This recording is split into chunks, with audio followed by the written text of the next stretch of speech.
चलो जी, तो इस चैप्टर को पूरे मतलब मैं बोल सकता हूं डेडिकेशन के साथ पढ़ना।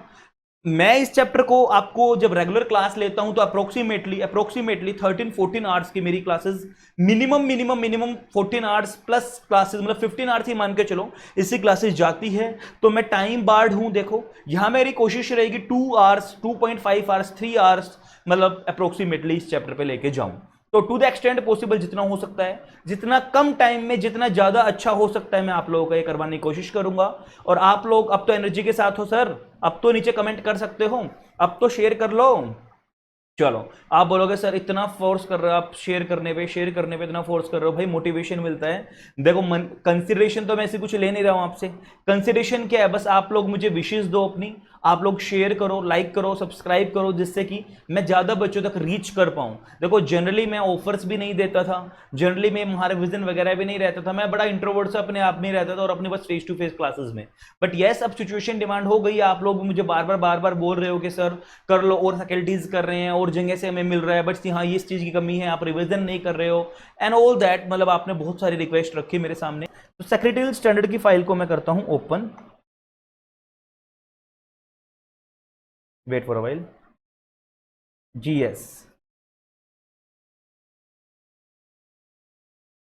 बिल्कुल। चलो, इधर ध्यान दो सारे बच्चे, इधर ध्यान दो please please please please please please. ये एक्स वाई जेड बच्चा कौन है, ये कौन है, मोनिका, सोनिका, आकांक्षा, फलांशा, जो भी है, मतलब आप लोग, मतलब मैं अभी देख तो नहीं पा रहा हूँ ना चैट पढ़ पा रहा हूँ, क्योंकि मैं सेपरेट रूम रिकॉर्डिंग कर रहा हूँ, उसके बाद ही अपलोड कर रहा हूँ। तो चलो, इधर ध्यान दो सारे बच्चे। सर सेक्रेटरियल स्टैंडर्ड जो है इंडिया में बहुत सारे अप्रूव हो चुके हैं। हमारे सिलेबस में कितने हैं, 2 हैं। इंडिया में 3 अप्रूव हो चुके हैं मेनली, डिविडेंड का भी हो चुका है SS3, बट SS1 और SS2 हमारे सिलेबस में है ड्राफ्टिंग के पेपर के अंदर। SS1 जो है वो डील करता है बोर्ड मीटिंग को, SS2 है वो डील करता है जनरल मीटिंग्स को। सर कहां बोला गया है कि हमें इनको मैंडेटरली कंप्लाई करना है, जब आप सेक्शन 118 पढ़ोगे ना कंपनीज एक्ट का जाके, यहां जनरल लॉज की बात नहीं हो रही है, टीपीए की बात नहीं होगी, जहां जो भी सेक्शन पुट ऑन करूंगा मैं वो सारे के सारे कंपनी लॉ के सेक्शंस होंगे। तो थोड़ा सा ध्यान से इधर ध्यान देना। तो सर सेक्शन 118 जो मिनट्स का सेक्शन है, उसमें सबसेक्शन 10 मैंने जाके पढ़ा, और वहां से एक पावर निकल के आई कि सर हर कंपनी को, चाहे वो प्राइवेट कंपनी है चाहे वो पब्लिक कंपनी है, जब भी वो अपनी बोर्ड मीटिंग कर रहे हैं, चाहे जब भी अपनी जनरल मीटिंग कर रहे हैं, उनको मैंडेटरली SS1 और SS2 को फॉलो करना पड़ेगा। दूसरा सर सेक्रेटरी स्टैंडर्ड्स कहां, और वो सेक्रेटरी स्टैंडर्ड्स जो किसने बनाए, आईसीएसआई ने बनाया। कौन से आईसीएसआई, जो section 3 of the ICSI act 1980 के अंदर जो इनकॉर्पोरेट हुई थी, उन्होंने जो सेक्रेटरी स्टैंडर्ड्स को अप्रूवल दिया है, वो हर कंपनीज को फॉलो करना पड़ेगा। कुछ एक्सेप्शन है, वो मैं आज आपके साथ डिस्कस करूंगा। सेकंड थिंग ध्यान देना सर सेकंड चीज जो इसमें section 205 subsection 1 clause B, functions of company secretary, हर बच्चे ने सुना होगा sir. Functions of company secretary में भी बोला गया कि कंपनी सेक्रेटरी की ड्यूटी बनती है कि वो क्या करे, सेक्रेटरियल स्टैंडर्ड जो भी एप्लीकेबल सेक्रेटरी स्टैंडर्ड्स हैं, उनको उस रेलेवेंट जगह पे उनको क्या करें, उनके प्रोविजंस को कंप्लाई करे। तो 2 जगह से थोड़ा सा टच देखने को मिलता है कि कंपनी को सेक्रेटरी स्टैंडर्ड्स को फॉलो करना पड़ेगा। सर एक जनरल सी बात, सेक्रेटरी स्टैंडर्ड्स क्यों आए, सर सेक्रेटरी स्टैंडर्ड हार्मोनाइज करने के लिए आए। जो काफी सारे प्रोविजंस थे जो कंपनी लॉ में जिस चीज के बारे में नहीं बताया गया, आईसीएसआई ने इसको और स्ट्रीमलाइन किया और इसकी अप्रूवल ली मिनिस्ट्री ऑफ कॉर्पोरेट अफेयर से। आईसीएसआई ने जब इसको बेसिकली नोटिफाई किया है, और इसके पीछे पर्पस लॉ से बाहर निकलना नहीं है। मैं बोल सकता हूं in case of contradiction between the law यानी companies act and secretarial standards, तो विच कैन बी प्रिवेल, तो लॉ ऑलवेज प्रिवेल करेगा सेक्रेटरियल स्टैंडर्ड्स। सेक्रेटरियल स्टैंडर्ड्स अपने आप में कोई सप्लेंट है, ना कि सब्सटीट्यूट है। मतलब ये अपने आप में कंपनी लॉ का सब्सटीट्यूट नहीं मानेंगे, और एडिशन मानेंगे कंपनी लॉ में, और स्ट्रीमलाइन मानेंगे कंपनी लॉ को किया है, ना कि उसका कोई सब्सटीट्यूट पैदा किया है। तो इन केस ऑफ कॉन्ट्रडिक्शन लॉ फिर भी प्रिवेल करेगा स्टैंडर्ड्स के ऊपर। तो ये तो था एक छोटा सा बेसिक। अभी SS1 की तरफ हम मूव करते हैं। SS1 जो है हमारा वो डील करता है किसको, बोर्ड मीटिंग्स। तो provision related to board meetings कौन डील करता है, सर सेक्रेटरियल स्टैंडर्ड 1। ध्यान से सर इसका सबसे सबसे पॉइंट 1 क्या बोलता है सर, एप्लीकेबिलिटी। SS1 किन कंपनीज पे एप्लीकेबल है, क्या SS1 सारी कंपनीज पे एप्लीकेबल है, क्या all companies in India, yes sir, in general secretarial standard 1 हमारी सारी कंपनीज पे एप्लीकेबल है एज पर सेक्शन 118, आपने सबने पढ़ा अभी मेरे साथ सर। लेकिन जब हमने एक चीज सुनी है sir, OPC 1% company, I guess section 122, 121, 122 तो वहां हमने क्या पढ़ा है कि सर 1% कंपनी जिसमें एक ही डायरेक्टर होता है बोर्ड में, उसको बोर्ड मीटिंग करवाने की जरूरत नहीं है। मान लिया जाता है कि उन्होंने अपनी डीम्ड है कि उन्होंने अपनी बोर्ड मीटिंग कर ली, जिसमें ओपीसी में एक डायरेक्टर हो सकता है, ये रिलैक्सेशन दी गई थी ओपीसी को, सब बच्चों को पता होगा ओपीसी के बारे में, ठीक है सर। तो यहां क्या हम बोल सकते हैं कि एक्सेप्शन है? यस सर, इन कंपनीज को वो ओपीसी जिसके अंदर सिंगल डायरेक्टर है, ध्यान से सुनना, सिर्फ वो ओपीसी, सर एक ओपीसी जिसमें 2 डायरेक्टर है नहीं, उसको मैंडेटरी फॉलो करना पड़ेगा सेक्रेटरी स्टैंडर्ड 1 और उसको अपने बोर्ड मीटिंग प्रोविजंस को कंप्लाई करना पड़ेगा। सर सेकंड, वो कंपनीज जिसको सेंट्रल गवर्नमेंट ने यानी एमसी ने नोटिफाई किया है, उसको रिलैक्सेशन दी है कि आप वो क्लास और क्लास ऑफ द कंपनी जिनको सेंट्रल गवर्नमेंट ने बेसिकली क्या किया, नोटिफाई किया है कि सर आप बाहर हो, आपको SS1 को फॉलो नहीं करना। अब तक इंडिया में एक ही कंपनी को नोटिफाई किया गया है, सेक्शन 8 कंपनीज को नोटिफाई किया गया है, जिनको लाइसेंस सेंट्रल गवर्नमेंट के थ्रू लाइसेंस मिलता है, जो प्राइवेट लिमिटेड या लिमिटेड वर्ड का यूज नहीं कर सकती, section 8 company, non profit organisations, उनको दिया गया। लेकिन उनको भी स्ट्रेट फॉरवर्ड नहीं, ड्यू टू नोटिफिकेशन दी गई है, तो यानी लॉ मेकर ने सीधा SS1 के अंदर नहीं बोला कि सेक्शन 8 कंपनी, नहीं बोला जो सेंट्रल गवर्नमेंट जिनको नोटिफाई करेगा, और सेंट्रल गवर्नमेंट ने किनको नोटिफाई किया है, section 8 company. Sir section 8 company इन केस अगर डिफॉल्ट कर देती है, किसका डिफॉल्ट? फाइनेंशियल स्टेटमेंट फाइल करने का, एनुअल रिटर्न फाइल करने का, या दोनों में डिफॉल्ट अगर कर देती है सेक्शन 8 कंपनी, तो मान लिया जाएगा उसको फिर भी सेक्रेटरी स्टैंडर्ड 1 को फॉलो करना पड़ेगा। तो एक सीधी सादी एक बात, वो सेक्शन 8 कंपनी जो डिफॉल्टिंग कंपनी नहीं है, एनुअल स्टेटमेंट, एनुअल रिटर्न और फाइनेंशियल स्टेटमेंट फाइल करने में जिन्होंने डिफॉल्ट नहीं किया है, उन कंपनीज को SS1 को फॉलो करने की रिक्वायरमेंट नहीं है। इधर देखो, इधर ध्यान दो, in terms of section 8 subsection 10 every company is required, यानी public company, private company, to observe SS1 except 1% companies OPC यानी हैविंग 1 डायरेक्टर, इनको नहीं करना। Such other class or the class of the company, और वो कौन सी जो एग्जाम्प्ट सेंट्रल गवर्नमेंट ने की है, कौन सी कर? Sir section 8 companies, provided it has not committed a default in filing it's financial statement और एनुअल रिटर्न। एनुअल रिटर्न कौन से सेक्शन में जाती है सर? सेक्शन 92। इस फॉर्म में जाती है सर MGT 7, हर बच्चे को पता होगा सर फॉर्म MGT 7। ये किस में जाता है सर? AOC 4, ठीक है। तो जब कंपनी ने इसके अंदर डिफॉल्ट नहीं किया हो, वही कंपनीज के ऊपर एप्लीकेबल, ये नहीं होगा, उन्हीं को रिलैक्सेशन है, अदरवाइज बाय डिफॉल्ट मान लिया जाएगा SS1 आपको कंप्लाई करना पड़ेगा। पक्का पक्का समझ में आया? चलो जी आगे बढ़ते हैं। कन्वेनिंग अ मीटिंग, अरे वाह सर, कौन इसमें ना कुछ पॉइंट्स आएंगे, सब पॉइंट जैसे मैंने आपको पहले बताया था सेकंड पॉइंट के अंदर, पॉइंट नंबर 1 अथॉरिटी। सर नाम से ही पढ़ के पता लग रहा हो किसके पास मीटिंग को करवाने की अथॉरिटी है। नोटिस देखो, मीटिंग को करवाना है तो ऐसा नहीं कि आवाज लगा दी आ जाओ, नहीं सर, सम्मन देना पड़ेगा, और सम्मन in the form of notice. तो कंपनी को नोटिस भेजना पड़ेगा सारे के सारे डायरेक्टर्स के पास। अभी बोर्ड मीटिंग की बात हो रही है तो मेंबर से नहीं बोलूंगा, सब डायरेक्टर्स के पास नोटिस भेजना पड़ेगा, आ जाओ सर, आप लोग कंपनी सेक्रेटरी को भी नोटिस भेज दो। तो ये पावर किसके पास है नोटिस भेजने की, यानी उस नोटिस को साइन करने की, मीटिंग को बुलाने की पावर कहां बताई गई है कंपनीज एक्ट में? एसएस बोलता है सर, हम बताते हैं, कंपनीज एक्ट में स्ट्रेट फॉरवर्ड कुछ नहीं बोला, हम स्ट्रीमलाइन करते हैं। इधर देखो, इधर ध्यान दो, किसकी means who can convene or who can sign notice of board meeting. Sir notice हर बच्चे को पता है, मैं मान के चलूंगा एग्जीक्यूटिव प्रोग्राम पढ़ के आए हो, फाइनल में बैठे हो, नोटिस का मतलब हम सब बच्चों को पता है, section 101 of the companies act हमने सबने पढ़ा है। सर नोटिस हम एक तरह से रिटर्न में देते हैं, कौन कौन से एजेंडाज, कौन कौन से बिजनेस हम ट्रांजैक्ट करना चाह रहे हैं। अगर वो स्पेशल रेजोल्यूशन है तो स्पेसिफिकली उसमें मेंशन करेंगे स्पेशल है, ऑर्डिनरी बिजनेस है तो उसके साथ उसके एक्सप्लेनेशन देने की रिक्वायरमेंट नहीं है। स्पेशल सॉरी, ये तो बोर्ड मीटिंग की बात हो रही है, तो जो भी हम नोटिस दे रहे हैं, आई एम सॉरी, रियली सॉरी, वो मतलब मेरे माइंड में जनरल मीटिंग का प्रोविजन चल गए थे। तो अब बोर्ड मीटिंग के प्रोविजंस एजेंडा डाल के देंगे नोटिस के अंदर कि सर इन मैटर्स के ऊपर हम ट्रांजैक्ट करना चाह रहे हैं अपने बिजनेस को। तो सर ये पावर किसकी है नोटिस पे साइन करने की? इधर ध्यान दो, बिल्कुल बिल्कुल इजी सा है, सब्जेक्ट टू द एओए, मतलब एओए कुछ और बोलता है तो बात अलग है, वो प्रिवेल कर जाएगा। देखो जब ऐसी लैंग्वेज यूज की जाए ना, subject to the provision of this act या subject to the provision of AOA, that means sir AOA को हम अपने ऊपर हावी होने दे रहे हैं। देखो इन जनरल तो ये चलेगा, इन जनरल तो ये चलेगा, बट अगर एओए में कुछ और बोल दिया तो वो इसके ऊपर हावी हो जाएगा, ओवररूल कर जाएगा। बोर्ड मीटिंग में बी कन्वीड बाय, कौन करेगा sir? Any director. Sir word use किया गया any director of a company, कोई भी डायरेक्टर चाहे तो बोल सकता है सर आ जाओ मीटिंग बुलाना चाह रहा हूं। और ध्यान से सुनना, इधर ध्यान से, द कंपनी सेक्रेटरी, C.S का मतलब है कंपनी सेक्रेटरी, पूरे जहां भी मैं यूज करूंगा, और आपको नहीं करना लेकिन एग्जाम में एब्रिविएशन यूज, और फिर देयर इज नो CS, अगर किसी कंपनी को अपॉइंटमेंट करना जरूरी नहीं है, paid up share capital 10 crore से कम है, any person authorised by the board in this behalf. तो जो भी पर्सन ऑथोराइज किया गया, किसने? सीएस ने ऑथोराइज? नहीं सर, सीएस अगर जरूरी नहीं है तो जिस भी पर्सन को बोर्ड ऑफ डायरेक्टर्स ने मिलके, डायरेक्टर ने नहीं, एक डायरेक्टर ने नहीं, बोर्ड ऑफ डायरेक्टर्स ने, मतलब बोर्ड का मतलब बोर्ड ऑफ डायरेक्टर्स, उन्होंने ऑथोराइज किया है, जिन्होंने मिलके, मान लो हम 10 डायरेक्टर्स हैं कंपनी में और मेरे को अगर ऑथोराइज किया गया है तो मैं ही अब हर मीटिंग के नोटिस के ऊपर साइन करूंगा सर। लेकिन मान लो अगर सीएस कंपनी में है, मैं कंपनी सेक्रेटरी हूं अपनी लर्नर्स गाइड का, तो मैं कंपनी सेक्रेटरी सर, मेरे पास बाय वर्च्यू अपने आप से पावर नहीं आएगी बुलाने की मीटिंग, जब तक मुझे रिक्वेस्ट नहीं की जाएगी कि सर मीटिंग बुला लो।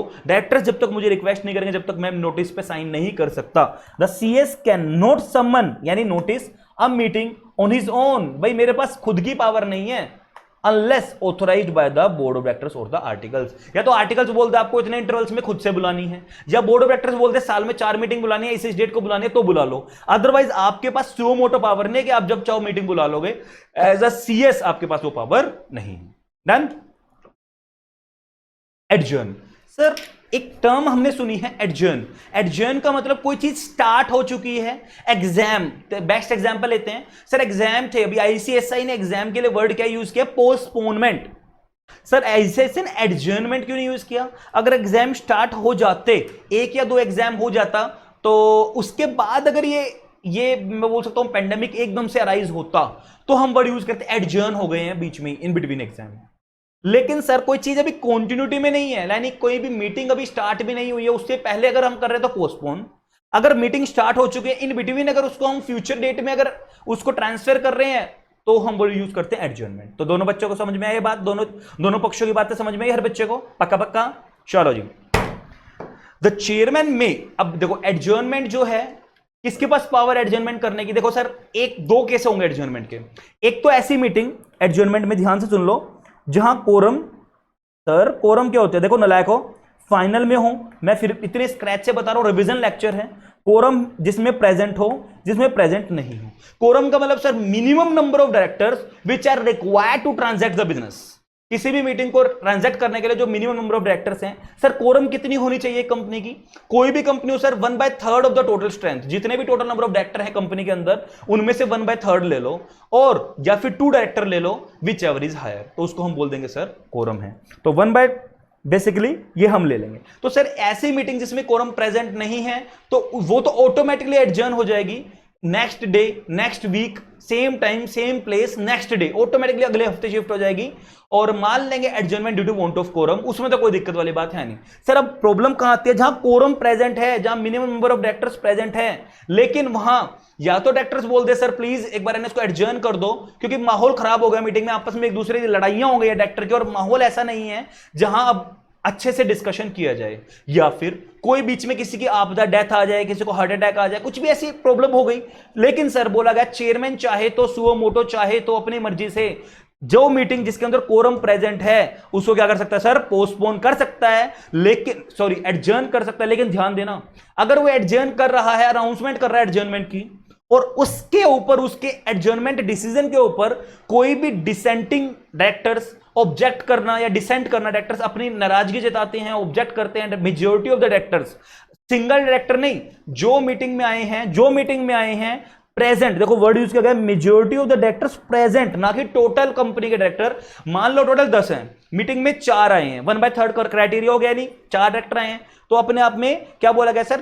उसमें से 4 में से कम 3 डायरेक्टर कम से कम ऐसे हो जो ऑब्जेक्ट करें, नहीं सर हम एडजर्नमेंट नहीं चाह रहे, अभी होना चाहिए।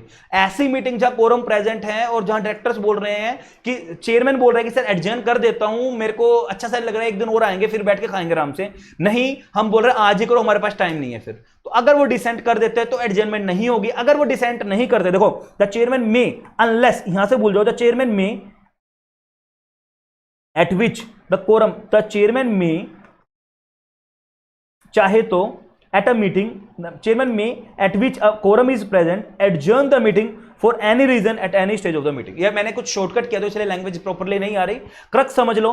अगर चेयरमैन चाहे तो किसी भी मीटिंग को एडजर्न कर सकता है, वो मीटिंग जहां कोरम प्रेजेंट है, चाहे तो एडजर्न कर सकता है, अनलेस जब तक कोई object, majority of the director जो प्रेजेंट है उनमें से ऑब्जेक्ट है, अपनी नाराजगी ना जताएं, तो एक बात अलग है। अदरवाइज कभी भी वो चाहे any stage of the meeting, ये जरूरी नहीं स्टार्टिंग में करना है, अभी मीटिंग खत्म होने वाली थी, 10 मिनट की रहती थी, फिर भी आप एडजर्न कर दो, अभी एक ही बिजनेस रहता था ट्रांजैक्ट करना, फिर भी any stage of the proceeding, any reason, कोई भी रीजन की वजह से उसको एडजर्न कर सकता है। चेयरमैन के पास पूरी पावर है। एग्जाम में सर बहुत बार ये एडवांस कंपनी लॉ में ओल्ड सिलेबस में आपको देखने के लिए मिल जाएगा ये वाला क्वेश्चन, और मैं बोल सकता हूं सर न्यू सिलेबस में भी आपको ड्राफ्टिंग में समटाइम्स पूछ ले सकते हैं। और ड्राफ्टिंग तो छोड़ दो, गवर्नेंस के लिए भी मैं बोल दूं सर, 4th चैप्टर जो गवर्नेंस का मॉड्यूल के अंदर दिया गया है वहां भी सेम है। तो मान लो जब मैं गवर्नेंस की रिवीजन करवाऊंगा तो मैं वो चैप्टर वहां नहीं करवाऊंगा, या करवाऊंगा तो ये वाला कट करके और वहां मैं ऐड कर दूंगा। ठीक है जी, तो ध्यान से सुन के चलना, वहां ऐसे क्वेश्चन पूछ लेते हैं लोग के।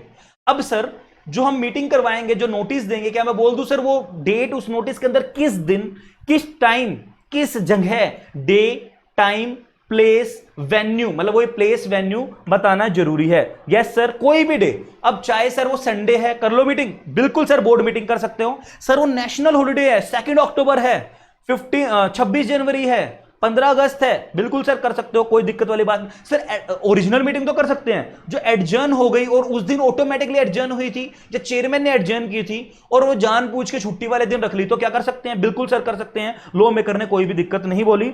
इवन अ संडे और a national holiday too, even a meeting of board of directors adjourn for want of quorum can be held on a national holiday. Time, commencement of the meeting का time देखना है, conclusion का नहीं देखना, time जिस time start होगी वो भी डालना है। सर सुबह सुबह बिजनेस आवर्स में चाहो तो बिजनेस आवर्स में कर लो, उससे पहले चाहो तो उससे पहले, लेट चाहो तो लेट, बोर्ड मीटिंग में कोई भी ऐसी कंपल्शन नहीं है। कमेंसमेंट का टाइम हमें नोटिस में लिखना जरूरी है, कंक्लूजन का टाइम मत लिखो भाई, 10 बजे से मीटिंग स्टार्ट होगी, कंक्लूजन मत करो, कोई बात नहीं। प्लेस, सर जहां मीटिंग होगी वेन्यू लिखना जरूरी है, या तो रजिस्टर्ड ऑफिस है तो वो लिख लो, क्लियरली आइडेंटिफाई करेंगे हमारी मीटिंग कहां होनी है। ये नहीं कि सर गनौर में होनी है, सर सोनीपत में होनी है, अब हमें क्या पता सोनीपत में कहां होनी है, किस रेस्टोरेंट में, या कंपनी के रजिस्टर्ड ऑफिस पे होनी है या कहां होनी है, वो चीज क्लियर कर देंगे। Notice shall clearly mention a venue whether registered office और अदरवाइज। मोड, सर इलेक्ट्रॉनिकली भी आ सकते हो, सब बच्चों को पता है, ई मोड के थ्रू भी बोर्ड मीटिंग होती है, और आप फिजिकली भी आ सकते हो। बट कुछ आइटम ऑफ बिजनेस हैं जो रेस्ट्रिक्टेड होते हैं, जैसे रूल 4 आप पढ़ोगे, जब आप रूल 4 करोगे ऑडिट कमेटीज के साथ, तो बेसिकली वहां रूल 4 बोलता है restricted item of business, 4 restricted item है, उन केसेस में आप इलेक्ट्रॉनिक मोड के थ्रू ज्वाइन नहीं कर सकते। करना है कर लो, लेकिन वहां फिजिकल कोरम प्रेजेंट होनी जरूरी है, अभी आएगा जब हम डिस्कस करेंगे। सर लास्ट चीज सीरियल नंबर, ये थोड़ा सा नया आया था कंपनीज एक्ट में और एसएससी ने नया प्रोविजन लेके आए हैं। सर सीरियल नंबर डाल देंगे मीटिंग का नोटिस में, मान लो serial number on the basis of calendar year भी डाल सकते हैं, 01/2015, 02/2015, मतलब 2015वें साल की ये दूसरी, तीसरी, चौथी, पांचवी मीटिंग है। सर फाइनेंशियल ईयर के बेसिस पे भी डाल सकते हैं, 2015-16 की पहली मीटिंग, 2015-16 की दूसरी मीटिंग, यानी फाइनेंशियल ईयर बेसिस पे भी डाल सकते हैं, कैलेंडर ईयर बेसिस पे भी डाल सकते हैं, आपकी मर्जी है। और आप चाहो तो सिर्फ मीटिंग नंबर भी डाल सकते हो। सर मीटिंग का नंबर सीरियली, सर अभी तक हमारी 200 बोर्ड मीटिंग हो चुकी है, अब 201 board meeting, 202 board meeting, 203 board meeting, तो कोई भी एक वे फॉलो कर लो तीनों में से, बट याद रखना जो एक वे आपने फॉलो कर लिया वही आपको कंटिन्यू करना है, उसको बाद में चेंज नहीं कर सकते आप लोग, ठीक है। चलो notice of the meeting, sir जो नोटिस होगा मीटिंग का वो कैसे देना है, किसको देना है, ध्यान से इधर ध्यान दो। रिटर्न में होगा पहले बात तो सर, वो राइटिंग में होगा, ओरली नहीं होगा।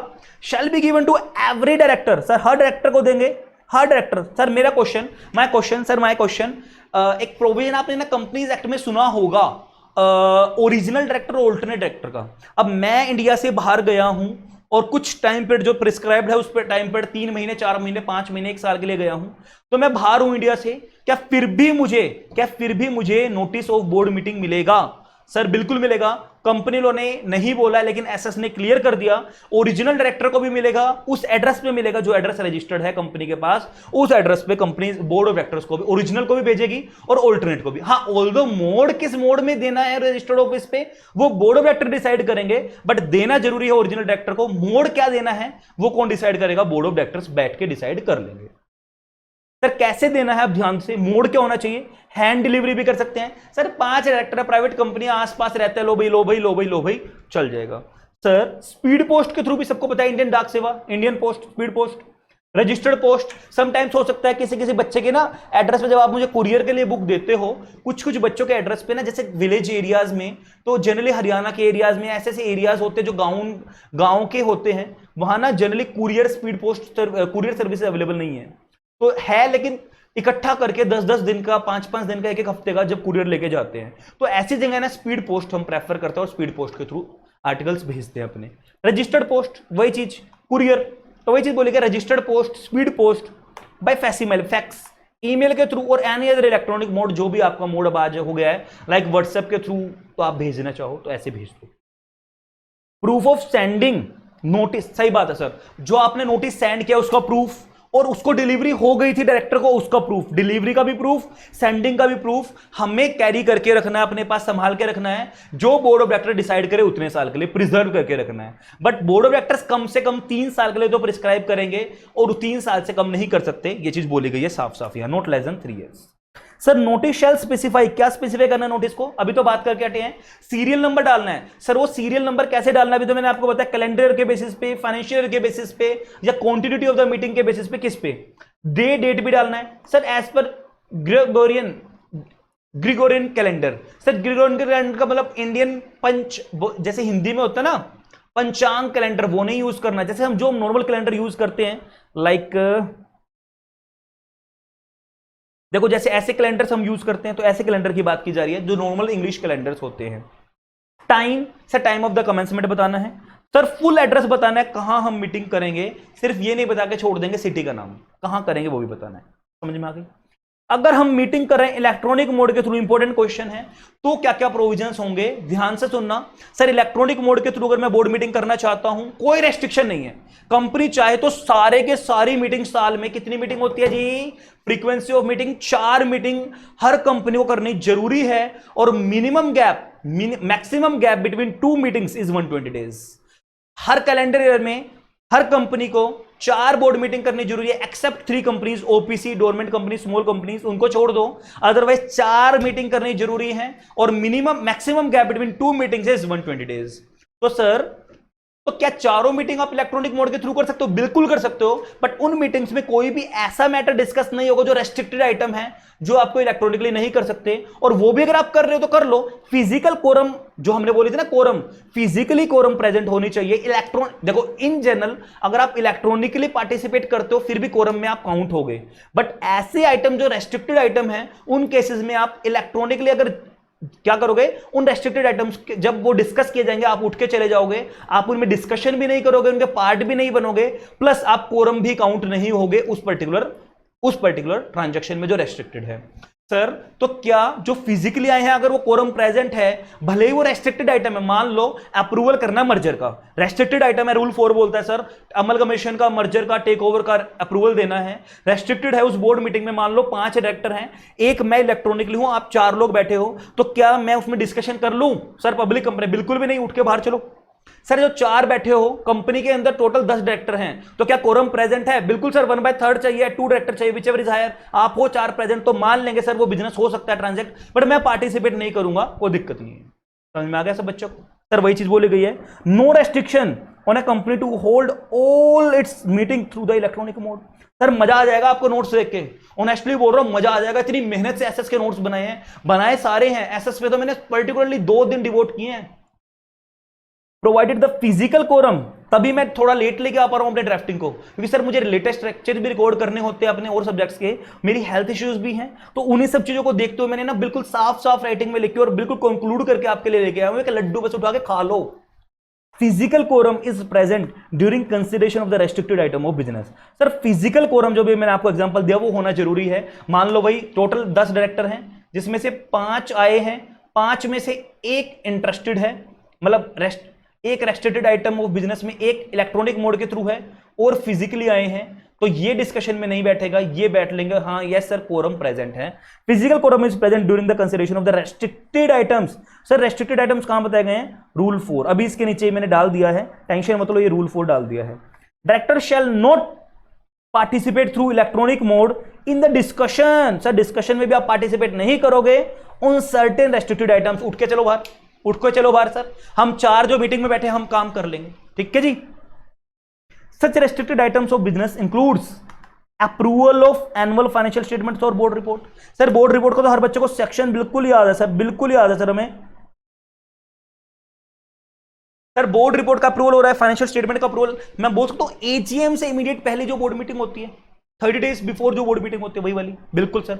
Approval of prospectus, sir share वगैरह इशू करने हैं, उसका प्रोस्पेक्टस है, उसकी अप्रूवल की बात करिए। इंपॉर्टेंट मैटर्स होते हैं जनरली ये, जिनमें बैठ के डिस्कशन करना है, कभी कोई हमारी कॉन्फिडेंशियल बातों को इलेक्ट्रॉनिक मोड में कभी सुन ना ले, और जिसकी वजह से यूपसी ना हो जाए और कंपनी के शेयर का प्राइस अफेक्ट होगा तो उसका बेनिफिट ना कोई ले जाए। तो जनरली हर एक मैटर वही होगा, देख लेना।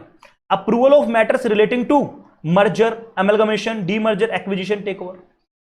इन the audit committee meeting, sir audit committee meeting की बात की जा रही है, बोर्ड कमेटी। पहली बात SS1 किस पे लगता है सर? बोर्ड मीटिंग पे भी लगता है, committee meeting of the directors पे भी लगता है सर, इंडिपेंडेंट डायरेक्टर्स की मीटिंग पे नहीं लगता, उन दोनों पे लगता है। जैसे सर ऑडिट कमेटी मीटिंग जब होगी और जिसके अंदर कंसीडर किया जाएगा annual financial statement, consolidated financial statement अगर कोई है कंपनी की, जिसको बाद में to be approved by the board of directors. पहले हम बोलते हैं ना जो मेन जिम्मेवारी है वो किसकी है सर? ऑडिट कमेटी देखते हैं कि सर जो फाइनेंशियल स्टेटमेंट है वो प्रॉपर है कि नहीं है, उसके बाद वो डायरेक्टर्स को फॉरवर्ड करते हैं अप्रूवल के लिए। क्योंकि सर वो जब बड़ी बड़ी कंपनी जाते हैं फाइनेंस के लिए अलग से ऑडिट कमेटी को बना देते हैं, तो वही चीज बोली जा रही है। तो ऐसे जहां ऑडिट कमेटी मीटिंग में डिस्कशन किया जाएगा तो वहां ऑडिट कमेटी के मेंबर्स भी कोई भी इलेक्ट्रॉनिकली पार्टिसिपेट नहीं करेगा, जो करेगा तो बाहर जाएगा, डिस्कशन का पार्ट नहीं बनेगा। जो फिजिकली प्रेजेंट, अगर वो कोरम है तो मीटिंग चला लो, अदरवाइज मीटिंग कैंसिल हो जाएगी, वो मीटिंग आप नहीं कर सकते, रूल 4 बोलता है। समझ में आ गया सर? चारों point clear, done. Important point था, ध्यान रखना, चाहे पीछे स्क्रॉल करके दोबारा सुन लेना, बट ध्यान से पूरी क्लास देखनी है। बच्चा 7-7, 8-8 मिनट देख के छोड़ देता है, क्या बात भाई, क्यों पसंद नहीं आ रहा, वे पसंद नहीं आ रहा, क्या दिक्कत है? सर बता दो, मुझे बता दो, मैं चेंज कर लूंगा। अभी एक पार्ट और रहता है, मुझे समझा दो कि सर आपका वे समझ में नहीं आ रहा हमें। और कुछ नलायक बच्चे तो ऐसे हैं, मुझे मैसेज करते हैं, मतलब पॉजिटिविटी वाले मैसेज करते हैं, और कुछ नलायक तो ऐसे सुस्त रहते हैं, कुछ बोलते नहीं है। भाई सुस्त मत रहो, नेगेटिव बोलो, पॉजिटिव बोलो, पर बोलो, शांत मत रहो। तब तक बोलोगे नहीं जब तक बात नहीं बनेगी। Intimation to directors for availability of option to participate to. सही ध्यान से, यहां ना 2 इंटीमेशन है। पहला इंटीमेशन हम डायरेक्टर को बोल रहे हैं, सर इलेक्ट्रॉनिक फैसिलिटी अवेलेबल है, आप चाहो तो आ जाओ। दूसरा मोड, डायरेक्टर इंटीमेट करेगा कंपनी को, हां सर मैं आना चाहता हूं इलेक्ट्रॉनिकली। सर अब इंटीमेट हम डायरेक्टर को कैसे करेंगे? मतलब कंपनी जो नोटिस देंगे, शैल इन्फॉर्म द डायरेक्टर्स, तो नोटिस के अंदर ही डाल के दे देंगे, सर आप इलेक्ट्रॉनिक मोड के थ्रू आ सकते हो। नोटिस shall also contain the contact number, sir किसका? Sir contact number, email ID या ईमेल आईडीज वो पर्सन की, जनरली ध्यान से, वो पर्सन जो नोटिस की अथॉरिटी है, कन्वीनिंग ऑफ मीटिंग की अथॉरिटी है। जैसे सीएस है तो सीएस कंपनी में नहीं है तो चेयरपर्सन, और चेयरपर्सन अगर वो पावर किसी और को ऑथराइज कर देता है तो चेयरपर्सन, वो पर्सन ऑफ द चेयरपर्सन और द सीएस और any other person authorised by the board, यानी जो बोर्ड जिसको पावर दे दे, तो उस पर्सन को सर आने से पहले आप इंटीमेट करोगे कि सर मैं इलेक्ट्रॉनिक मोड के थ्रू आना चाहता हूं। मतलब तो ऐसा पर्सन, जो मैं बोल सकता हूं जिसको आप नोटिफाई करना है, वो पर्सन की कॉन्टैक्ट डिटेल्स और ईमेल आईडीज डालनी है। सर मोड ऑफ डायरेक्टर्स, अब डायरेक्टर्स कैसे इंटीमेट कर सकता है? सर 2 तरीके के हैं। एक तो सर आप हर मीटिंग में आने से पहले इंटीमेट कर दो, जैसे मैंने आपको बताया, इस मेल आईडी या कॉन्टैक्ट नंबर पे बता दो। दूसरी चीज सर आप हर साल के स्टार्टिंग में ही बता दो कि सर हम इस साल जितनी मीटिंग होंगी या किस किस मीटिंग में हम ऑनलाइन आना चाह रहे हैं, बैठ के इलेक्ट्रॉनिक ले आना चाह रहे हैं, तो स्टार्टिंग में बता दो। दोनों तरीके से भी है। He shall give sufficient prior intimation, उस मीटिंग में आने से पहले, जो भी नोटिस में टाइम पीरियड दिया गया होगा उससे टाइम से पहले बता दो, so that suitable arrangement company कर पाए। और he may intimate his intention of participation through electronic mode at the beginning of the calendar year। Sir financial year नहीं, I am sorry, really sorry, the word use किया गया, calendar year के starting में आपको बताना होगा, which shall be valid for such calendar year, 1 साल के लिए ही वैलिड रहेगा, अगले साल आपको दोबारा देना पड़ेगा, चाहो तो कर सकते हो। Notice of the meeting is mandatory, सही बात है सर, बिल्कुल इस बात को गांठ बांध लेना। सर नोटिस देना जरूरी है, भले ही पहले से हमने डिसाइड कर लिया था इस साल ये 4 डेट वाले दिन हमारी मीटिंग्स होंगी, भले ही हमने बोल दिया था हर 120वें दिन मीटिंग होगी, भले अपने इंटरवल प्री डिटरमाइंड था, भले डेट प्री डिटरमाइंड थी, बट मीटिंग का नोटिस देना जरूरी है, even if the meeting held on predetermined dates और predetermined intervals. Time period कितना होना चाहिए सर? सब बच्चों को पता है, एटलीस्ट 7 डेज बिफोर देना है। 2 डेज एडिशनल मिलेंगे अगर हम पोस्ट से दे रहे हैं, 2 डेज अगर हम स्पीड पोस्ट या रजिस्टर्ड पोस्ट से दे रहे हैं तो 2 दिन और एडिशनल मिलेंगे इफेक्टिव डिलीवरी के लिए, उसमें हमें मिलते हैं। ठीक है जी सर। नोटिस अकेला नहीं जाएगा, नोटिस के साथ कुछ डॉक्यूमेंट्स जाते हैं, उन डॉक्यूमेंट्स को क्या बोलते हैं सर? नोटिस गया, नोटिस में हम बता देंगे कैसी मीटिंग्स है हमारी, कौन सी मीटिंग है, सीरियल नंबर। सर साथ में एजेंडा जाएगा। Sir what is the meaning of agenda? मैंने डाल दिया नलायक को, बच्चे मेरे से बार बार पूछते हैं, इससे अच्छा मैं डाल ही देता हूं। सर नोट्स ऑन एजेंडा नया कॉन्सेप्ट है, पहले नहीं था ये, ऐसा इस कॉन्सेप्ट को लेके नोट्स ऑन एजेंडा जाएगा, ड्राफ्ट रेजोल्यूशन ये सर जाते हैं। जनरली वो डिस्कशन जो मीटिंग में करते हैं जिनके ऊपर जो डिसीजन लिया जाएगा बाय वे ऑफ रेजोल्यूशन लिया जाएगा, उसका ड्राफ्ट या तो आप नोटिस के साथ भेज दो, यानी एजेंडा के साथ भेज दो, नोट्स ऑन एजेंडा के साथ भेज दो, या फिर मीटिंग में आते हैं उनके हाथ में ड्राफ्ट रेजोल्यूशन आप दे दोगे। तो रेजोल्यूशन पास करने से पहले उनके हाथ में ड्राफ्ट होना चाहिए जिसको बस वो फिल करेंगे, बस नाम और यस और नो देंगे आपको लिख के। देखो सर, अब एजेंडा का मतलब सेटिंग आउट जो बताता था business to be transacted at the meeting. Sir क्या क्या ट्रांजैक्शन हमें करनी है, किन किन के ऊपर हमें डिसीजन लेना है वो बताएगा। सर नोट्स ऑन एजेंडा का मतलब सेटिंग आउट क्या बताता है, the details of the proposal. Sir in detail जाके मैंने बोल दिया सर हम मीटिंग में पास करना चाह रहे हैं कोई भी लोन हमें कंपनी को लेना है 181C के अंदर, सेक्शन 180 सबसेक्शन 1 क्लोज सी के अंदर कोई भी कंपनी को लोन लेना है, वो लिमिट बढ़ाने के लिए अगर हम क्या कर रहे हैं सर, हमें पास करना है OR, SR OR पास करना है सर। अब वो सर क्यों पास करना है, प्रोपोजल वो क्या है, क्यों कहां लगाएंगे, वो सारी डिटेल्स देना। रेलेवेंट मटेरियल फैक्ट, उससे रिलेटेड क्या क्या मटेरियल फैक्ट है सर, ऑलरेडी कंपनी की डेट इक्विटी रेशियो ये चल रही है, कंपनी के मार्केट में लिक्विडिटी ऐसी चल रही है, वो सारे मटेरियल फैक्ट्स देंगे। सर उस पर्सन से जिससे हम लेना चाह रहे हैं पहले से लोन लिया है कि नहीं लिया है, सारी चीजें देंगे हम। सर उसके बाद थर्ड चीज, कोई भी डायरेक्टर का कंसर्न या इंटरेस्ट है उस पार्टी के साथ जहां से हम ले रहे हैं, या उस ट्रांजैक्शन में जो हमें क्या करनी है, वो ट्रांजैक्शन जो हमें डिस्कस करनी है मीटिंग में, वो सारी चीजें हम नोट्स ऑन एजेंडा में डाल देंगे। सर इस पर्टिकुलर अच्छा जो हम ना बिजनेस भी लेंगे ना, हमने बोला ना ट्रांजैक्शंस जो हम करेंगे पर्टिकुलर बिजनेस, वो भी सीरियली नंबर्ड करेंगे। सर 5 बिजनेस करने हैं 1 2 3 4। सर थर्ड नंबर बिजनेस में ना इस XYZ वाले डायरेक्टर्स का इंटरेस्ट है, कंसर्न है, तो थोड़ा सा देख के मीटिंग में बैठना, ठीक है सर। सर हमें कैसे पता लगेगा, हमारे हर साल के स्टार्टिंग में बोर्ड ऑफ डायरेक्टर्स अपना इंटरेस्ट बताता है सेक्शन 184 के अंदर MBP 1 फॉर्म में। सर हर मीटिंग्स के अंदर भी बताता है वो अपना बेसिकली अपना इंटरेस्ट वो बताता है, और कोई भी अगर उसका अफेक्ट होता है तो उसके बाद भी वो बताता है। सर थर्ड चीज draft resolution, yes, where the approval by means of resolution is required, the draft of the such resolution shall be either set out in the note or placed at the meeting. या तो note के अंदर ही बताता है, नहीं notes on agenda के अंदर ही, या फिर मीटिंग के अंदर प्लेस कर देगा, लो सर पढ़ लो ड्राफ्ट रेजोल्यूशन है, बस इस पे दे दो। लेकिन जो ओरिजिनल डायरेक्टर वाली बात मैंने की थी आपको, notice shall also be sent to the original director at the address registered with the company, however the mode, किस मोड में देना है, sending shall be decided by the board. Sir ये ऑल्टरनेटिव डायरेक्टर के केस में होगा, हर बच्चे को पता होगा जब इंडिया से बाहर ओरिजिनल डायरेक्टर चला जाता है, ठीक है जी। ध्यान से सुनना इस वाली बात को, बहुत ध्यान से, most important for your exam, any item not included in the agenda. Sir earlier ये चीज नहीं होती थी, ऐसा से ये प्रोविजन पिक्चर में आया, कंपनीज एक्सचेंज होने के बाद ये पिक्चर में आया। अगर कोई भी सर अभी हमने बोला कोई भी रेजोल्यूशन पास करना है तो पहले ड्राफ्ट देना होगा। इन केस मीटिंग में बैठे बैठे सर हम कभी कभी तो साल में 4-5 बार तो मिलते हैं, कोई नई चीज माइंड में डिस्कस करते करते आए तो क्या उस डिस्कशन को हम रेजोल्यूशन वहां बैठे बैठे पास कर सकते हैं? उसके ऊपर कोई भी ट्रांजैक्शन का नोटिस नहीं गया था, एजेंडा नहीं गया था, नोट्स एंड एजेंडा नहीं गए थे, सर क्या उस बिजनेस को हम बैठे बैठे वहीं पे by way of resolution draft करके मिनट्स का पार्ट बना देंगे? Sir earlier it is no. अगर मैं पहले की बात करूं तो नहीं सर, नहीं कर सकते थे, but yes now it is, मैं बोल सकता हूं now it is basically permissible. Any item not included in the agenda may be taken up for consideration with the permission, लेकिन किससे परमिशन लेके? Of the chairman। Sir permission लेंगे chairman से, और सिर्फ चेयरमैन नहीं, consent of the majority of the directors present. Sir जो उनमें आए हैं मेजोरिटी ऑफ द डायरेक्टर से भी अप्रूवल ले लो, चेयरमैन से भी ले लो, और क्या करेंगे सर मीटिंग में उसको डिस्कस कर लेंगे, और बाद में उसको मिनट्स को, उस रेजोल्यूशन को मिनट्स का भी पार्ट बना देंगे। ध्यान से सुनना ये वाला प्रोविजन, ठीक है ना। क्या पता एग्जाम में आए ना आए, बट आपकी इंटरव्यू में, आपकी प्रैक्टिकल लाइफ में बहुत काम आने वाला है ये वाला पॉइंट।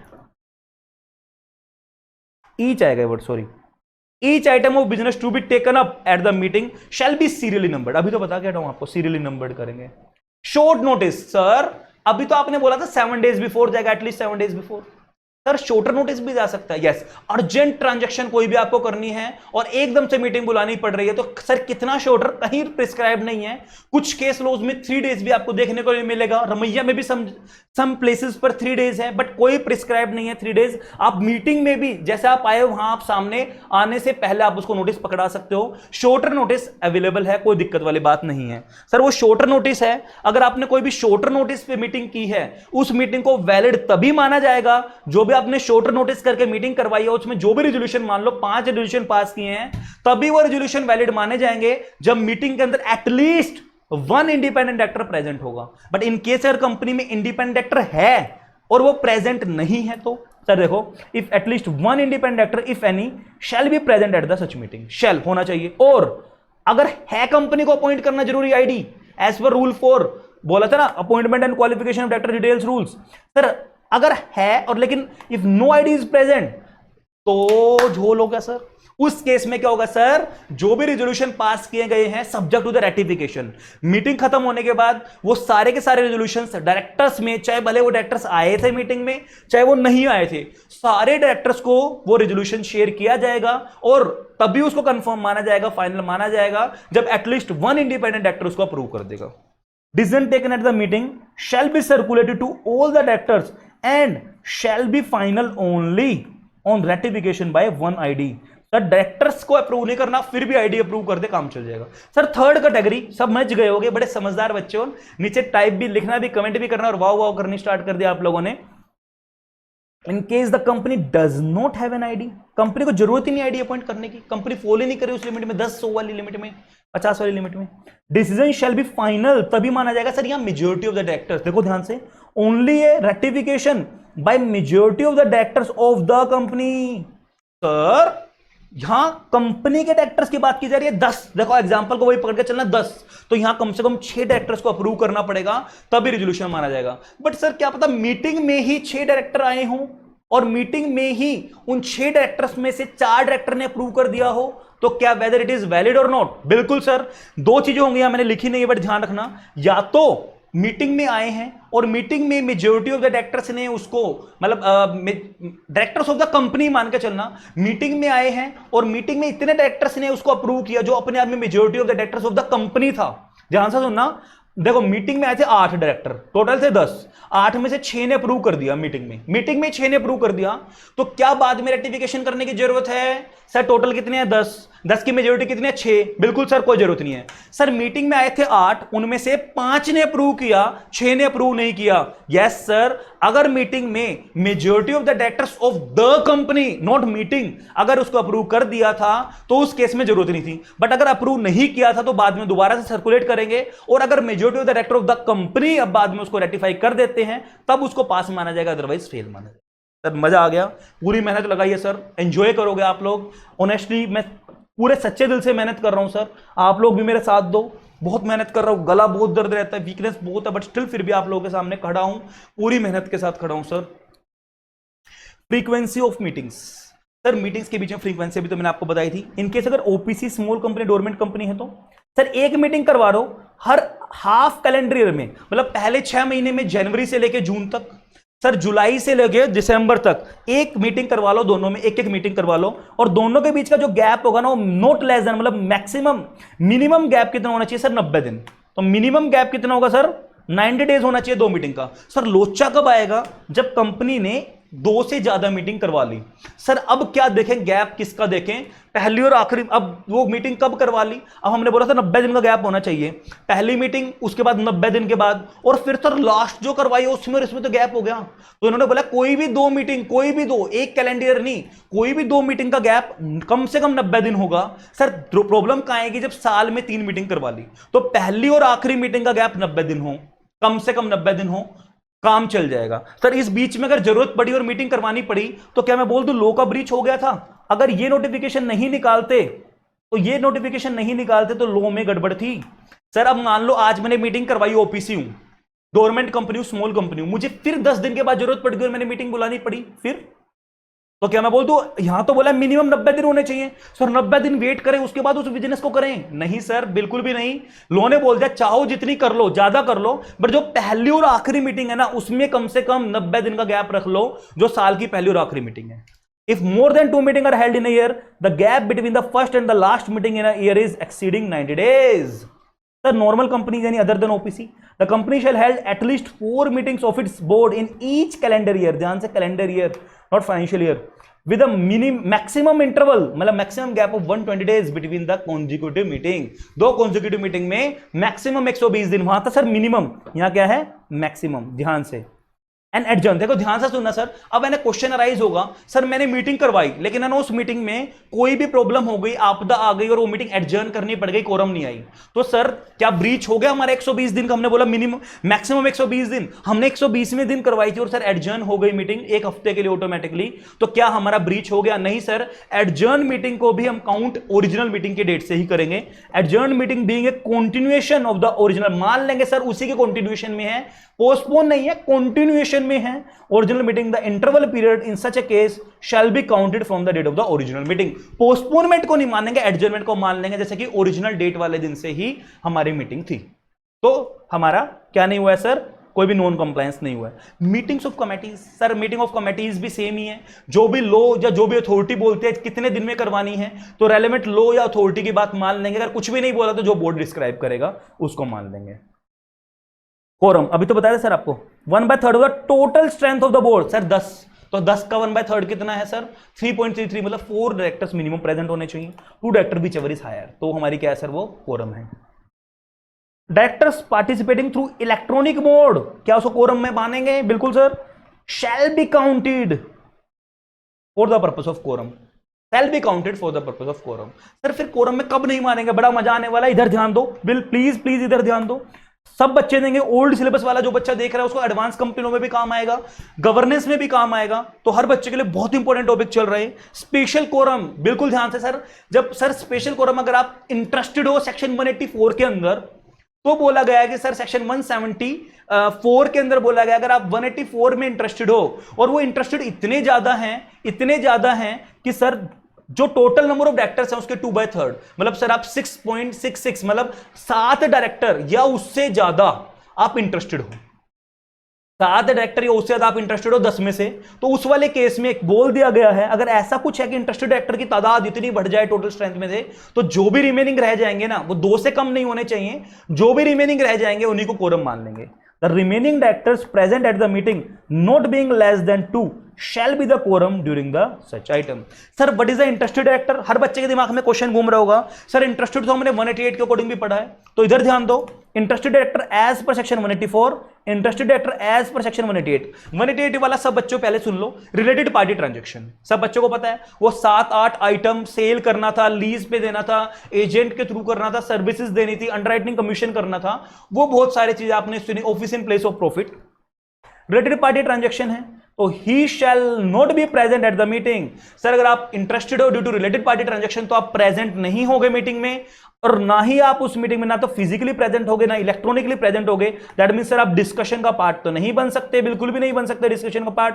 इसके साथ है ना रूल 15 पढ़ते हैं हम, एमबीपी रूल्स, रूल 15, और वो भी ये बात बोलता है सर आप फिजिकली भी प्रेजेंट नहीं होंगे, इलेक्ट्रॉनिकली भी प्रेजेंट नहीं होंगे, आपको अपनी चेयर छोड़ के बाहर जाना होगा उस मैटर में जहां आप इंटरेस्टेड हो, रिलेटेड पार्टी हो, ड्यूरिंग डिस्कशन एंड वोटिंग। तो ना ही आप डिस्कशन दे सकते हो ना ही आप वोटिंग कर सकते हो उस मैटर में, चाहे आप पब्लिक कंपनी हो चाहे आप प्राइवेट कंपनी हो, दोनों केस में। बट सर अगर आप 184 में हो तो एमसीए ने प्राइवेट कंपनी केस में रिलैक्सेशन दे दी और बोल दिया shall be entitled to participate. Sir आप डिस्कशन कर सकते हो and counted in the quorum. Sir आप कोरम में भी काउंट मान लिए जाओगे कि आप कोरम में भी काउंट हो। लेकिन सर पब्लिक कंपनी केस में ना तो आप पार्टिसिपेट करोगे, ना ही आप वोट करोगे, ना ही आप कोरम में काउंट होगे। सब चीजों के लिए प्राइवेट कंपनी, पब्लिक कंपनी में मना है। लेकिन आप चाहो तो डिस्कशन का पार्ट बन जाओ, चाहो तो डिस्क्लोजर दे दो। एमबीपी 1 में आपने डिस्क्लोजर दे दिया और पार्ट बन जाओ, मीटिंग में डिस्कशन कर लो, बट आप neither participate NOR vote NOR counting. But अगर आपने डिस्क्लोजर दे दिया कि सर मैं ऐसा हूं, तो आप डिस्कशन कर लो, बट आप वोट नहीं दे सकते हो और आप कोरम में नहीं माने जाओगे। ठीक है जी। Quorum shall be present throughout the meeting, ये बात ध्यान से पढ़ना। सर ये नहीं कि बस स्टार्टिंग में कोरम हो चाहिए हमें, उसके बाद चले गए सारे के सारे डायरेक्टर्स बस खाना खाने आए थे, अपना रिफ्रेशमेंट लेने के बाद, समोसा खाने के बाद और वो बॉक्स खाने के बाद, लेने के बाद और वो चले गए, ऐसा नहीं होगा। लॉ मेकर ने इस प्रॉब्लम को समझा और बोला थ्रू आउट द मीटिंग आपकी कोरम प्रेजेंट रहनी चाहिए। अटेंडेंस एट अ मीटिंग, अरे वाह सर बहुत अच्छा प्रोविजन आया है कंपनीज एक्ट के बाद, या मैं बोल सकता हूं एसएस के बाद ये प्रोविजन आया। अटेंडेंस रजिस्टर्ड आपका अलग से बनेगा और उस अटेंडेंस रजिस्टर के अंदर आपकी अटेंडेंस मार्क होगी हर मीटिंग की। ध्यान से, every company shall maintain attendance register for the meeting of the board and committee. तो इन दोनों मीटिंग्स के लिए बनाएंगे। सर उस अटेंडेंस रजिस्टर को साइन कौन करेगा? अगर डायरेक्टर फिजिकली प्रेजेंट है तो खुद से साइन कर जाएगा, कंपनी सेक्रेटरी जो इन अटेंडेंस है वो खुद से साइन कर जाएगा, जो स्पेशल इनवाइटी है वो भी अपने साइन करेगा। सर इन केस अगर वो इलेक्ट्रॉनिकली है तो वहां से बोल देगा रोल कॉल या स्टैम्प बता देगा, वहां से रोल कॉल बोल देगा। सर मैं इस जगह, मैं गंगानगर बैठ के, गुजरात से बैठ के मैं बोलता हूं सर अपने पूरे होशो आवाज में कि मैं यहां से बैठ के मीटिंग अटेंड कर रहा हूं। वहां से उसको जो चेयरमैन ऑफ द कंपनी होगा या जो सीएस ऑफ द कंपनी होगा या चेयरमैन किसी को अपने बिहाफ पे डायरेक्टर्स को ऑथराइज कर दे, वो उसको क्या कर देगा सर? ऑथेंटिकेट कर देगा। यस सर, रजिस्टर में हमने उसके नाम की एंट्री डाल दी और ऑथेंटिकेशन हो जाएगा। वही चीज यहां बोलेंगे, दो पेजेस होंगे वो सीरियली नंबर डालेंगे सर अटेंडेंस रजिस्टर का।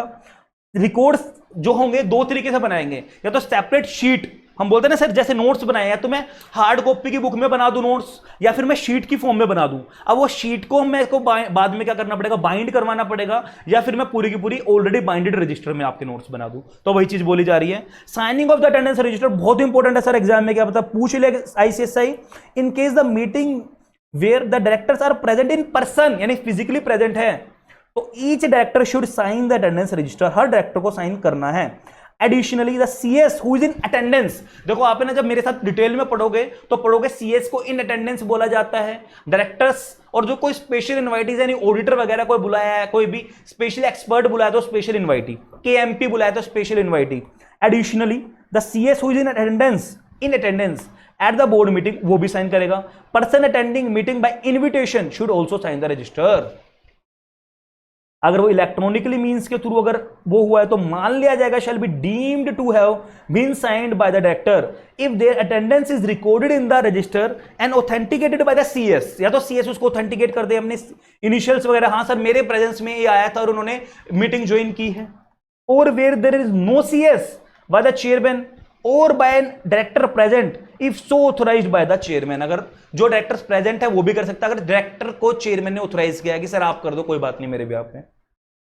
And the fact of the such participation is also recorded in the minutes, तो मीटिंग की मिनट्स में भी डाल देंगे सर वो फलाना फलाना ढिमकाना जो डायरेक्टर्स था उसने क्या किया है सर? पार्टिसिपेट किया बाय वे ऑफ, ठीक है। Maintain at the registered office of the company, कहां बनाएंगे सर इसको? कहां रखेंगे? मेंटेन करेंगे रजिस्टर और सच अदर प्लेस जो भी बोर्ड ऑफ डायरेक्टर डिसाइड करेंगे। इंस्पेक्शन, सर ध्यान से सुनना इस वाले पॉइंट को, कोई भी डायरेक्टर कंपनी का चाहे तो इस अटेंडेंस रजिस्टर को इंस्पेक्ट कर सकता है, पूरी पावर है। सर मान लो अब मैं 2014 में रिलायंस कंपनी में डायरेक्टर था और उस टाइम मैंने डायरेक्टरशिप में जो भी अटेंडेंस रजिस्टर साइन किए थे, क्या मैं आज जाकर देख सकता हूं? बिल्कुल sir, during the time of your directorship जो भी आपने मीटिंग अटेंड की थी उन सारी मीटिंग के अटेंडेंस रजिस्टर को आप कभी भी जाकर इंस्पेक्ट कर सकते हो। वही चीज बोली गई है यहां। Proxies can not be allowed, sir board meeting के अंदर प्रोक्सीज लाना अलाउड नहीं है। Concept of proxies board meeting में नहीं चलेगा। Sir most important, passing of resolution by circulation, ऐसा मत मानना मैंने सारा का सारा एसएस कवर कर दिया है, वो रेलेवेंट हेडिंग ही मैंने यहां कवर किया जिनमें बच्चा ज्यादा कंफ्यूज होता है, जो ज्यादा जरूरी है एग्जामिनेशन परस्पेक्टिव से, वो इंपोर्टेंट मैंने किया है क्योंकि this revision is for yours not mind, ठीक है।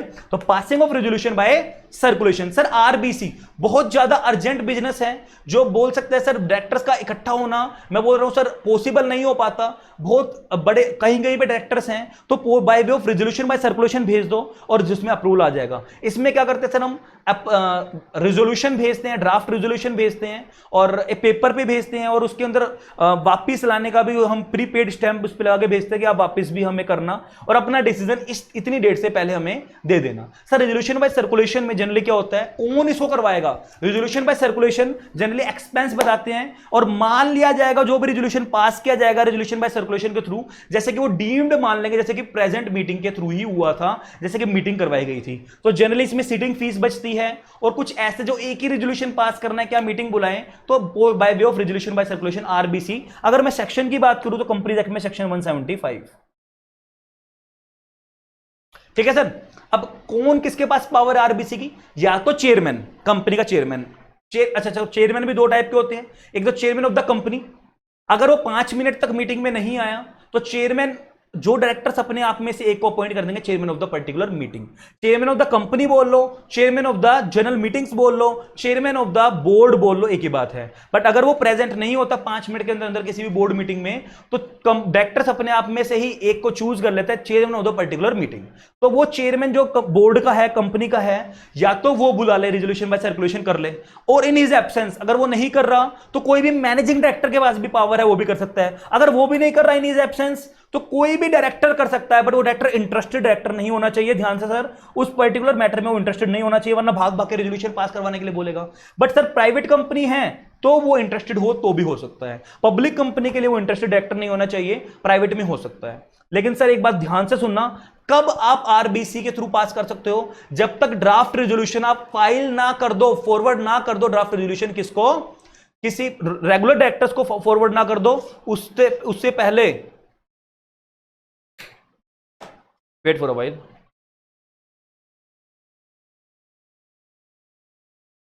It's working now, working.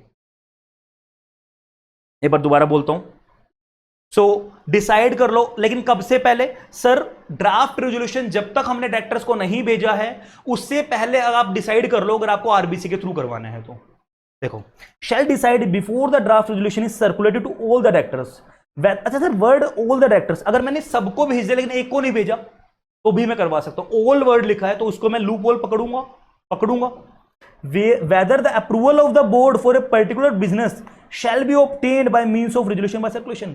Director बोलता है सर अभी तो हमने ड्राफ्ट रेजोल्यूशन सबको नहीं भेजा है, मैं चाहता हूं कि इस पर्टिकुलर रेजोल्यूशन के ना बाय सर्कुलेशन हम अप्रूवल ले लें, बाय मीटिंग में ना लें, और बाय वे ऑफ सर्कुलेशन ले लें। ठीक है जी, पक्का? देखो इधर ध्यान दो। When does RBC fails? बहुत इंपॉर्टेंट है, समझ जाना बस। सर कब माना जाएगा रेजोल्यूशन बाय सर्कुलेशन हमारा फेल हो गया?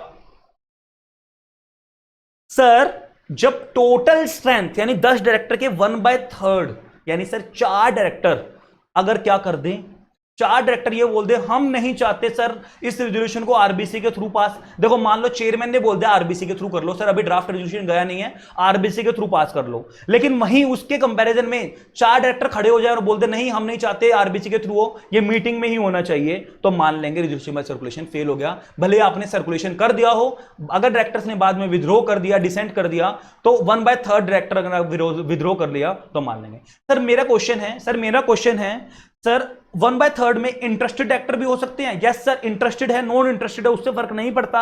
यहां आईसीएसआई, यहां एमसी ने रिलैक्सेशन दी है और बोला चाहे पब्लिक कंपनी चाहे प्राइवेट कंपनी है, इंटरेस्टेड डायरेक्टर के पास वहां बुलाने टाइम पे मैं बोल सकता हूं बस प्राइवेट कंपनी के इंटरेस्टेड डायरेक्टर के पास पावर थी रेजोल्यूशन बाय सर्कुलेशन करवाने की, बट कैंसिल करवाने की, ऑब्जेक्ट करने की पावर इंटरेस्टेड डायरेक्टर के पास भी है।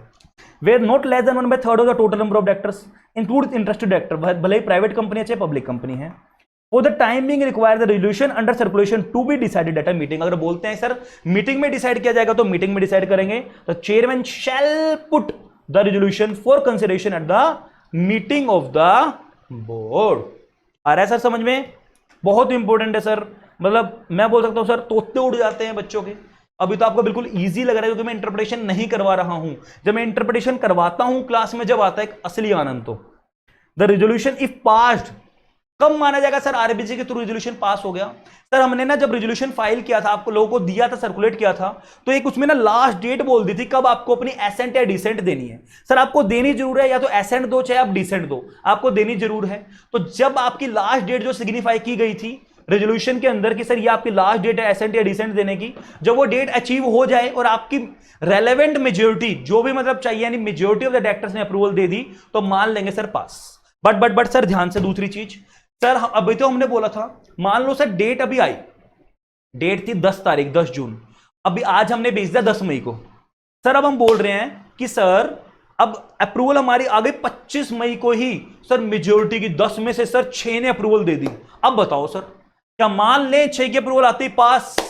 बिल्कुल भी नहीं। अभी तो ऊपर वाले पॉइंट में पढ़ के हटे हैं, अगर 1/3 ने विद्रो कर दिया तो फेल माना जाएगा, भले ही वोटिंग हो भी जाए फिर भी फेल मान लेंगे। अगर 1/3 ने विद्रो कर दिया तो बोला गया है कि जिस दिन आपकी रेलेवेंट मेजोरिटी ने पास किया है उस दिन जो नॉन वोटर डायरेक्टर रह गए हैं, जिन्होंने अपना अभी डिसीजन नहीं दिया, अपनी वोटिंग नहीं की है आरबीसी के ऊपर, वो कम से कम 1/3 से कम होने चाहिए। वो इक्वल टू या उससे ज्यादा नहीं होना चाहिए 1/3 से। अगर उससे कम है तो मान लेंगे पास। और कब से पास मान लेंगे? जो भी उसकी डेट होगी, या तो उसी दिन से जिस दिन से, या फिर उस रेजोल्यूशन के अंदर डेट प्रिस्क्राइब की गई हो, या तो रेजोल्यूशन में डेट बताई गई है कि उस दिन से, तो उस दिन से मानेंगे, नहीं तो इमीडिएट इफेक्ट से मान लेंगे पास। देखो sir, the last date specified for signifying the assent या डिसेंट, वो मान लेंगे जो लास्ट डेट थी, और वो अचीव हो गई आपकी, और आपने मेजोरिटी ने अप्रूवल दे दी तो मान लेंगे है।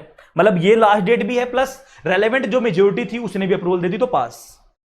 अब सर अच्छा इसमें मान लो सर 6 डायरेक्टर्स ने अप्रूवल दी 10 में से, लास्ट डेट निकल गई, अब आप चाहे ना करो चाहे हां करो, अब आपका टाइम ही निकल गया सर 1/3 का, तो अब मान लेंगे पास। अब 1/3 से भले ही आप ज्यादा भी हो कोई फर्क नहीं पड़ता, बट सर अभी लास्ट डेट नहीं आई थी, the date on which the assent has been received from the required majority provided that on the date of the number of the directors on that date, मतलब जिस दिन majority ने required किया है, who had not yet responded, मतलब जिन्होंने अभी तक रिस्पॉन्ड नहीं किया है on the resolution under circulation shall not be 1/3 or more of the total number, मतलब लेस देन 1/3 होने चाहिए तभी मान लेंगे पास। कब से सर इफेक्ट में आएगा?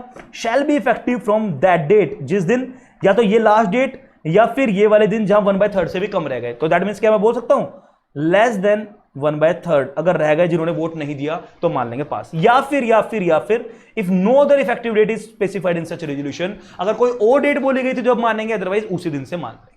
सर समझ में आया? बहुत इंपॉर्टेंट पॉइंट था, आप लोगों ने हंसते हंसते कर लिया, तो चलो जी SS2 की तरफ हम आगे बढ़ते हैं।